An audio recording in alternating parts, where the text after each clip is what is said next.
Kita akan kembali lanjutkan berbincangan dengan Dr. Koko yang menyuarakan, salah satu tenaga medis yang menyuarakan soal tagar Indonesia terserah gitu. Nanti kita akan berbincang lagi, tapi kami hadirkan terlebih dahulu informasi terbaru mengenai kasus COVID-19.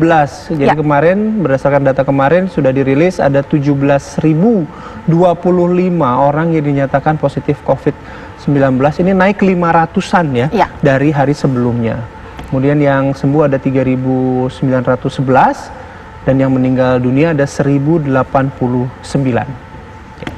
Kita ngobrol lagi sama Dr. Koko.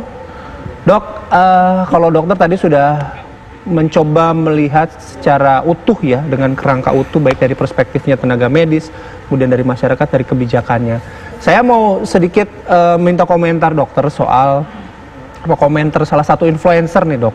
Ini juga lagi rame nih gitu karena menyebutkan tidak menggunakan tidak menggunakan masker, kemudian tidak cuci tangan. Meskipun pada saat ini saya sudah tahu yang bersangkutan sudah meminta maaf kepada publik. Tapi kan hal-hal seperti ini kita harapkan tidak terjadi kembali. Nah kalau dari kacamata dokter melihat influencer yang memiliki followers banyak mengomentari hal seperti itu atau berkomentar seperti itu gimana dok?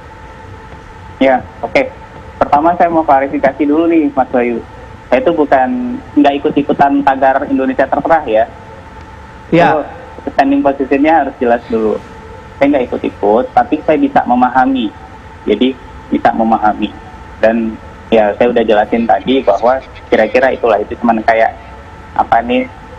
emosional sedikit gitu. Ada sedikit fasik mungkin di sana, tapi udah tersuarakan. Ya. Teman-teman itu kembali melayani lagi kembali, tenang aja, insya Allah kita nggak akan biarkan negara ini ambiar gitu, kita akan terus struggle ya. Kemudian soal yang teman-teman influencer, di sini justru pentingnya itu kalau boleh tagarnya jangan berhenti di Indonesia terserah, tapi jadinya Indonesia bersatu ya. Ini kita minta tolong nih sama teman-teman yang punya follower banyak, punya circle-nya itu luas, ada yang ribuan, ratusan ribu sampai jutaan. Sekarang waktunya untuk menyebarkan positive vibe. Ya, jadi menyebarkan informasi yang tepat, yang elegan, yang kiranya mengedukasi masyarakat gitu. Saya melihat beberapa konten di media sosial yang sepertinya menyuarakan juga ide-ide yang agak-agak nyeleneh ya.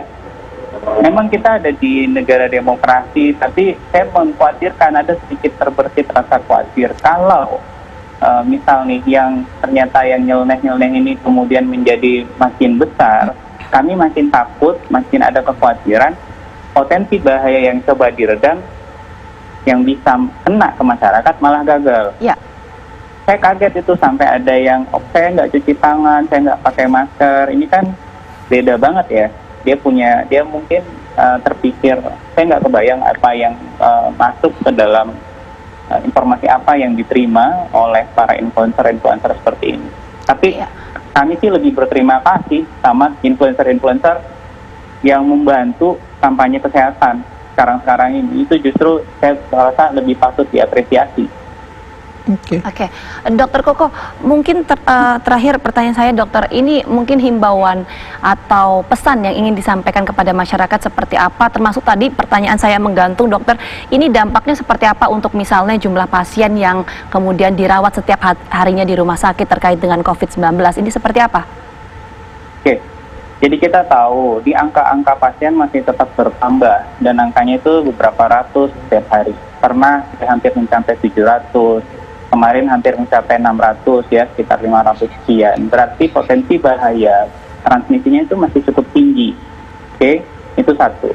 Itu sebabnya kita mesti bareng-bareng se-Indonesia ini melakukan protokol kesehatan yang sudah disampaikan, baik dari pemerintah, dari stakeholder yang terkait dalam COVID-19 ini, dari para dokter, dari tenaga kesehatan. Kan itu semua kita kerja bareng-bareng dan kita ingin mengedukasi masyarakat bahwa sekarang waktunya kalian yang punya tanggung jawab untuk kesehatan kalian masing-masing. Jadi jangan berputus asa di satu sisi, jangan juga terlalu ambiar di sisi lain, jangan terlalu longgar. Kita itu mencoba di tengah tenang tapi waspada, bersikap moderat tapi progresif. Sebentar lagi kita akan masuk Idul Fitri tuh, sekitar 1 minggu dari sekarang. Jadi mungkin di sini nanti peran ulama juga untuk kemudian mengedukasi masyarakat.